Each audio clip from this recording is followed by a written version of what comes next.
लेकिन उसके बाद मुझसे बात मत करना। अरे नहीं, मैं आपसे इजाजत मांग रही हूँ। मेरा दिल तो खैर मुझ पर भरोसा नहीं किया। ये जो मेरी आदत है ना, तुम्हारी वजह से। मोहब्बत करता हूँ तुमसे, दिल से निकालना चाहता हूँ, इसलिए दूर रहता हूँ। बनाओ मुझे, ताकि मैं खुद को बर्बाद करने से रोकूं। दिमाग खराब है तुम्हारा? इंसान हूँ, मशीन नहीं हूँ। चलूंगी तो आवाज आएगी, और सारी रात पार्टी करोगे ना तो सारी आवाजें सर पे भी लगेंगी। क्या मुसीबत क्या तुम्हारे साथ? हाँ, बताओ मुझे। क्या तुमने ये बात बात में मुसीबतें लगाया हुआ है? मुझे ना आदत नहीं है सोफों में सारी सारी रात सोने की। खुद तो बेहोश होके सो गए थे, अगले का एहसास ही नहीं है।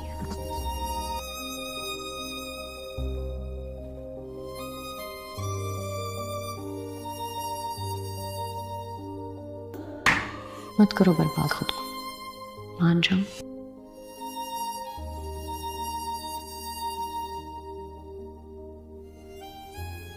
आयरा, मुझे डिक्टेट होना पसंद नहीं है। तो ये स्टैंडर्ड दूसरों के लिए भी रखो ना। मुझे भी तुम्हारी बातें सुनने का शौक नहीं है। तुम्हारी अम्मी ने कहा है कि उनकी कोई दोस्त आ रही है, इसलिए तैयार हो रही हूँ। हाँ तो अच्छी बात है, मेरी नींद क्यों हराम कर रही हो? क्योंकि मजबूरी है मेरी। तुम जैसे अजाब को इस कमरे में बर्दाश्त करना है मैंने। काला जादू, सीरियसली? और ये थी कि तुम्हारी बचपन की दोस्त ने तुम्हारी ड्रिंक स्पाइक की थी, तुम्हारी वीडियो बनाई थी, तुम्हें वो पसंद करती है, शादी तुड़वाना, मतलब पूरी कहानी सुनाती। थोड़ा तो क्रिएटिव होना था ना। फजूल बात सुनने का मूड नहीं है, आइंदा इनसे फ्री मत होना प्लीज। इसका पूरा खानदान पागल है। ये पूरा घर एक पागल खाना है। ये टाइम हो गया है, मैंने अभी तक खाना नहीं खाया इनकी वजह से। किसी के नाश्ते का टाइम होगा, किसी के चाय का टाइम होगा, कोई एक दूसरे के साथ बैठता नहीं है, बात नहीं करते। हर किसी का कमरा एक दूसरे से 1-1 किलोमीटर दूर है।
देखो तुम्हारी सिचुएशन इस वक्त बहुत सीरियस है, and this is very true कि तुम जो भी डिसीजन अब लोगी ना, वो तुम्हारी आगे आने वाली जिंदगी को शेप करेगा।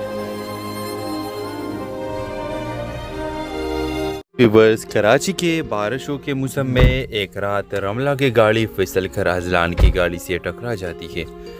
रमला डरी हुई होती है और अजलान गुस्से के बजाय सिर्फ ये कहता है, इधर बारिश शुरू की नहीं, आप गाड़ी छोड़े, मैं आपको घर छोड़ देता हूँ।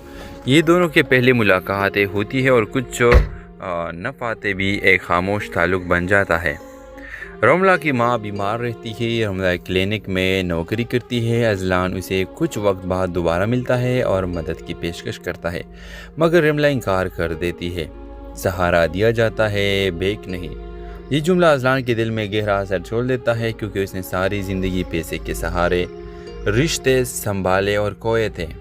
अजलान को पता चलता है कि रमला के वालिद शफकत साहब कई साल से लापता है और आखिर बार एक ऐसा कंपनी में काम करते थे जो बाद में बंद हो गई, जिसके पहलों में कई बेज़ाब्तियाँ थी। अजलान शक करता है कि किसी ने जानबूझकर रमला की वालिद को गायब करवाया। यही से कहानी में सस्पेंस आता है। बिशाम जो रमला से मोहब्बत करता है उसे